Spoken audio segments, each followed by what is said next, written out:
നിങ്ങളുടെ ഇഷ്ട പരമ്പരകൾ എക്സ്ക്ലൂസീവായി സൺ നെക്സ്റ്റ് ആപ്പിലൂടെ തികച്ചും ഫ്രീ ആയി. ഇപ്പോഴേ ആപ്പ് ഡൗൺലോഡ് ചെയ്യൂ.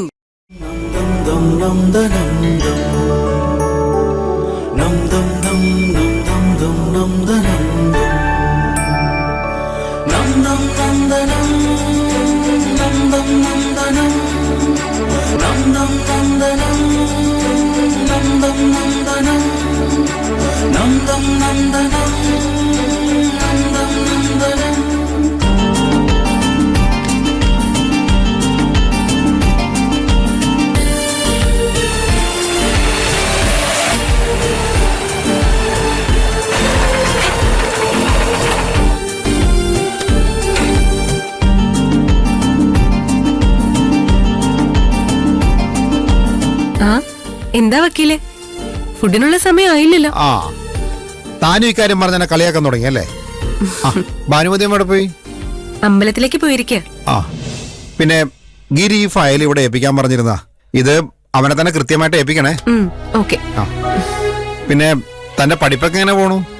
കൊഴപ്പില്ല. അല്ല, വക്കീല് മജിസ്ട്രേറ്റ് ആവുമോ? ആവണം, അതാണ് എന്റെ ലക്ഷ്യം. എന്നാലും വക്കീലൊക്കെ ജഡ്ജായാലുള്ള അവസ്ഥയെക്കുറിച്ച് ആലോചിച്ച് എനിക്ക് പേടിയാവുന്നു. സ്വന്തമായി ഒരു തീരുമാനം പോലും എടുക്കാൻ പറ്റാത്ത ആളാ കേസിന്റെ കാര്യങ്ങളിൽ തീരുമാനം എടുക്കാൻ പോകുന്നത്. എന്തായാലും താൻ ഡോക്ടറാവുന്നത്രയും പേടിക്കേണ്ട കാര്യമൊന്നുമില്ല. ഒരു ഡോക്ടർക്ക് ഏറ്റവും കൂടുതൽ വേണ്ടതേ ക്ഷമയാണ്. അത് അടുത്തൂടെ പോവാത്ത ആളാ ഈ നിൽക്കുന്നത്. കണ്ടോ, എന്ത് നന്നായിട്ടാ വക്കീല് തർക്കിക്കുന്നെ. നിങ്ങൾക്ക് പറ്റിയ പണി ഇത് തന്നെയാ. വെറുതെ ജഡ്ജി ആവാനൊന്നും നിക്കണ്ട. അതൊന്നും ശരിയാവില്ലടോ. ഇങ്ങനെ കേസിലെ വക്കീലായിട്ട് നടന്നാലേ നാട്ടുകാർക്ക് വലിയ ബഹുമാനമൊന്നും ഉണ്ടാവില്ല. പിന്നെ കാശിന്റെ കാര്യം പ്രശ്നമാണേ. ജഡ്ജിയായ നല്ല ശമ്പളവും കിട്ടും, നാട്ടുകാരുടെ ഇടയിൽ ഒരു വിലയും കിട്ടും.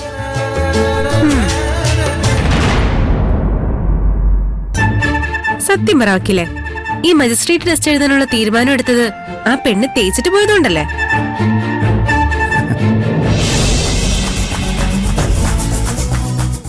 അവളുടെ മുന്നിൽ ജയിച്ചു കാണിക്കാനുള്ള വാശിയില്ലേ വക്കീലിന്? അതൊരു കാരണമാണ്. പക്ഷെ മെയിൻ കാരണം എനിക്കൊരു ആത്മവിശ്വാസം കിട്ടാനാ. എന്നെ കൊണ്ട് ഇതൊക്കെ ചെയ്യാൻ പറ്റുമെന്ന് എനിക്ക് എന്നെ തോന്നാനാ. എന്താ രണ്ടുപേരും ഭയങ്കര ചർച്ചയിലാണല്ലോ.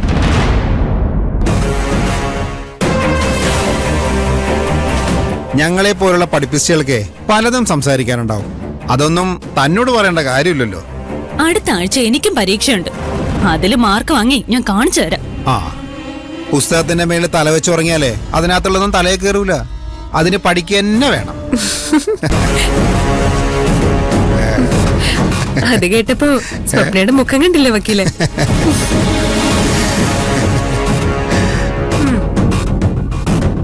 സ്വപ്ന ഒരു കാര്യം ചെയ്, പോയൊരു കാപ്പി ഉണ്ടായിക്കൊണ്ടുവാ. ഗസ്റ്റ് വന്ന് കണ്ടില്ലേ? ഞാൻ എന്തിനാ കാപ്പി ഉണ്ടാക്കുന്നെ? നിനക്ക് വേണമെങ്കിൽ നീ ഉണ്ടാക്കി കൊടുക്ക. ഈ വീട്ടിലെ ഗസ്റ്റിന്റെ കാര്യം നോക്കേണ്ടത് നീയല്ലേ? ഞാനും ചേച്ചിയൊന്നും ഈ കുടുംബത്തിന്റെ ഭാഗമല്ലല്ലോ. വക്കീലിന് കാപ്പി വേണ്ടേ? ഇവളുടെ കൈ കൊണ്ട് ഉണ്ടാക്കുന്ന കാപ്പി കുടിക്കാനുള്ള ധൈര്യമേ തൽക്കാലം എനിക്കില്ല.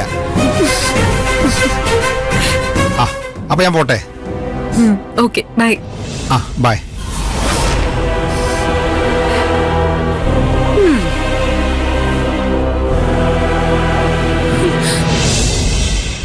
ഒന്ന് നിന്നേ.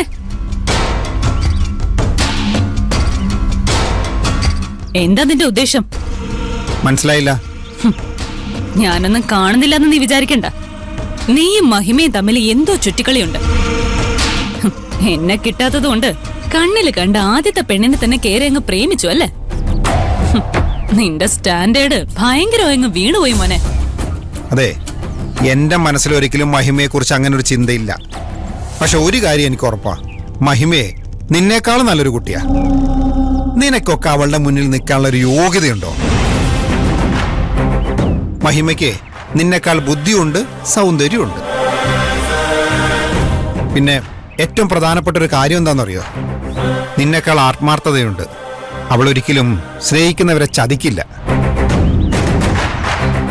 അവക്ക് മഞ്ജുവിനോടുള്ള സ്നേഹത്തിന്റെ 10-1 നിനക്ക് ഗിരിയോടുണ്ടോ?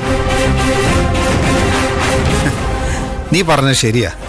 എന്റെ സ്റ്റാൻഡേർഡ് നന്നായിട്ട് വീണുപോയിരുന്നു. അത് നിന്നെ പ്രേമിച്ചിരുന്നപ്പോഴാ. ഇത്രയും സ്വാർത്ഥയായ ഒരു പെണ്ണിനെ ഞാൻ എങ്ങനെ ഇഷ്ടപ്പെട്ടു എന്ന് എനിക്ക് തന്നെ അറിയില്ല. നിന്നെ പ്രേമിച്ചതിന് ഞാൻ എന്നെ തന്നെ കുറെ ചീത്ത വിളിച്ചിട്ടുണ്ട്. നീ നിന്റെ സ്വഭാവം കൃത്യമായിട്ട് പുറത്തു കാണിച്ചിരുന്നു. എന്നെ ഒരു ATM പോലും ഉപയോഗിച്ചു. വിളിച്ച കോള് പോലും എടുക്കാണ്ടിരുന്നു. എന്നിട്ടും ഞാൻ നിന്റെ ശരിക്കുള്ള സ്വഭാവം മനസ്സിലാക്കിയില്ല. പ്രേമം അന്ധമാണെന്ന് പറയുന്നത് വെറുതെ അല്ല. എനിക്ക് കൂടുതൽ നല്ലതെന്ന് തോന്നിയൊരു ബന്ധം ഞാൻ തെരഞ്ഞെടുത്തു. അതിലെന്താ തെറ്റ്? നിനക്ക് സ്വന്തം കാര്യം നോക്കാനുള്ള കഴിവ് പോലും ഇല്ല. നീ എങ്ങനെയാ എന്നെ നോക്കാൻ പോകുന്നേ? നിനക്ക് കഴിവില്ലാത്തത് കൊണ്ടാ ഞാൻ വേറൊരാളെ തെരഞ്ഞെടുത്ത. ശരിയാ, സഞ്ജയെ എന്നെക്കാളും നല്ലൊരു മനുഷ്യനാ. എന്താ നിനക്കൊരു പുച്ഛം? സഞ്ജയ് നിന്നെ പോലെ നന്മ മരമൊന്നും ആയിരിക്കില്ല. പക്ഷെ അവന്റെ കയ്യിൽ കാശുണ്ട്.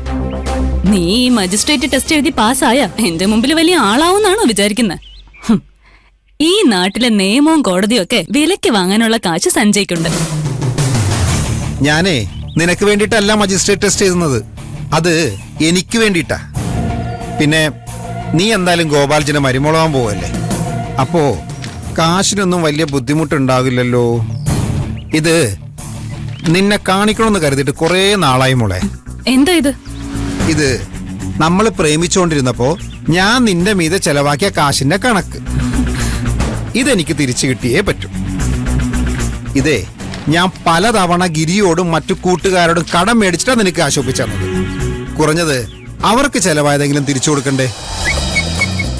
ഞാൻ നിന്നെ പോലെ ഒരു ഫ്രോഡിനെ പ്രേമിച്ചതിന് അവരെന്ത് പഴിച്ചൂന്നേ. അതുകൊണ്ട് എത്രയും പെട്ടെന്ന് ഈ കാശ് താൻ തന്നു തീർക്കണം. നീ ഇത്രയ്ക്ക് ചീപ്പാണെന്ന് ഞാൻ അറിഞ്ഞില്ല. ചീപ്പെന്നോ പിച്ചക്കാരെന്നോ എന്തു വേണമെങ്കിലും വിളിച്ചു. നിന്റെ മുന്നിൽ പ്രതിച്ഛായ ഉണ്ടാക്കേണ്ട ഗതികേടൊന്നും ഇപ്പൊ എനിക്കില്ല. എനിക്ക് എന്റെ കാശ് വേണം, അത്രേ ഉള്ളൂ. തരാൻ സൗകര്യമില്ലെങ്കിലോ? കുഴപ്പമില്ല, ഞാനേ സഞ്ജയോട് ചോദിച്ചോളാം. അവന്റെ ഒരു പൂത്ത കാശുണ്ടല്ലോ. പിന്നെ എന്തിനാണെന്ന് ചോദിച്ചു കഴിഞ്ഞാ ഈ കണക്ക് എനിക്ക് കാണിക്കേണ്ടി വരും. വക്കീലായിട്ട് നിനക്കറിയില്ല ഇതൊന്നും ഒരു തെളിവല്ലാന്ന്? അതിനിത് കോടതിയല്ല മോളെ. അതെ, സഞ്ജയ് ഒരു സംശയരോഗിയാ. കല്യാണത്തിനന്ന് മഞ്ജുവിനെ കുറിച്ച് സംശയം തോന്നിയപ്പോ മുങ്ങിയ ആളാവൻ. ഇതിനെക്കുറിച്ച് അറിഞ്ഞാൽ അവൻ എന്ത് ചെയ്യുമെന്ന് ഊഹിക്കാനുള്ള ബുദ്ധിയൊക്കെ നിനക്കില്ലേ? ഞാൻ എങ്ങനെയെങ്കിലും കാശ് ഒപ്പിച്ചു തരാം. എങ്ങനെയെങ്കിലും ആയാ പറ്റില്ല. സഞ്ജയുടെ കയ്യിൽ നിന്ന് തന്നെ വാങ്ങിത്തരണം. അതെ, എന്റെ ഒരു വാശിയാ. എന്നെ പറ്റിച്ച പോലെ എന്തെങ്കിലും കാരണം പറഞ്ഞ് അവൻ്റെ അടുത്ത് കാശ് വാങ്ങിയാൽ മതിയെന്നേ. അതിനുള്ള വഴിയൊക്കെ നിനക്ക് കണ്ടുപിടിക്കാൻ പറ്റും. നീ ആ കാര്യത്തിൽ മിടുക്കിയല്ലേ. ഞാൻ കാശ് വാങ്ങിത്തരാം. നീ പ്രശ്നമൊന്നും ഉണ്ടാക്കരുത്. അത് മതി. എന്നാ പോട്ടെ.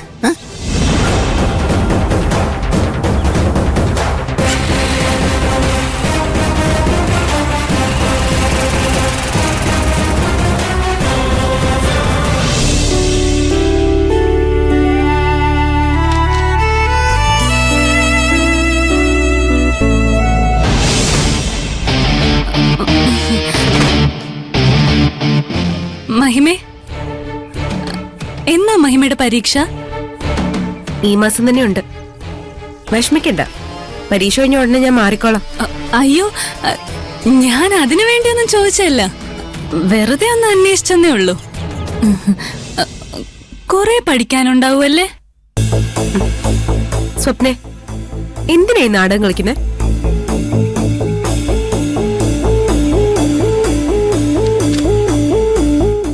നിനക്ക് എന്റെ ഒരു കാര്യങ്ങളിലും താല്പര്യമില്ലെന്ന് എനിക്ക് വ്യക്തമായിട്ട് അറിയാം. പിന്നെ എന്തിനാ ഈ പ്രഹസനം? എന്തെങ്കിലും ചോദിക്കാനുണ്ടെങ്കിൽ നേരിട്ട് ചോദിക്കും. എനിക്കൊരു സംശയം തോന്നി. അത് വെറും ഒരു സംശയം മാത്രമായിരിക്കും.